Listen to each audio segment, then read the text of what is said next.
pipino, and then scrub to your face.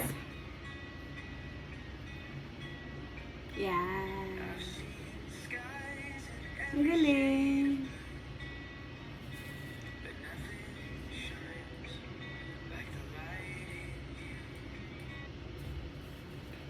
Ganyan siya. Pampatanggal ng dark spots. Etong pipino, nilagay ko siya sa freezer overnight. Tapos, ayun, nag-yellow na siya. Malamig. Yan.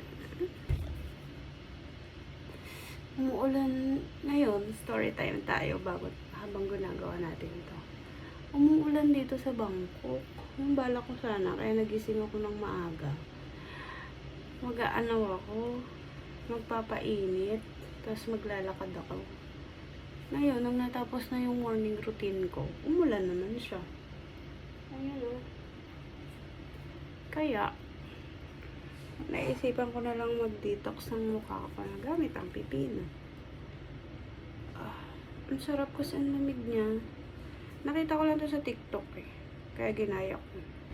Pero in fairness, maganda naman talaga na minsan nilulubog ko yung mukha ko sa ice. Minsan naman ito yung ginagawa ko. Nakakaganda siya, nakaka-firm siya. Tapos nakakatanggal siya ng puffness kapag gising mo ng umaga. Kaya maganda yung nagmamassage tayo ng mukha natin. Ayan. Kasi may mga lip nodes tayo dyan. Galing no? Hindi naman ako masyadong maarte sa mukha ko. Pero, gusto ko lang siya na firm. Walang pimple. Kasi hindi ako nagme-makeup.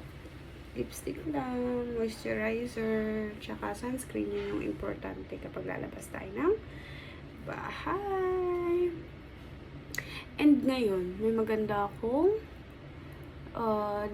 night routine. Sobrang ganda niya kasi nakaka-pinkish siya. Kaso, yung mga products na ginagamit ko, Korean siya, kaya medyo pricey. Next video ko, ipapakita ko sa inyo yung bago kong night routine.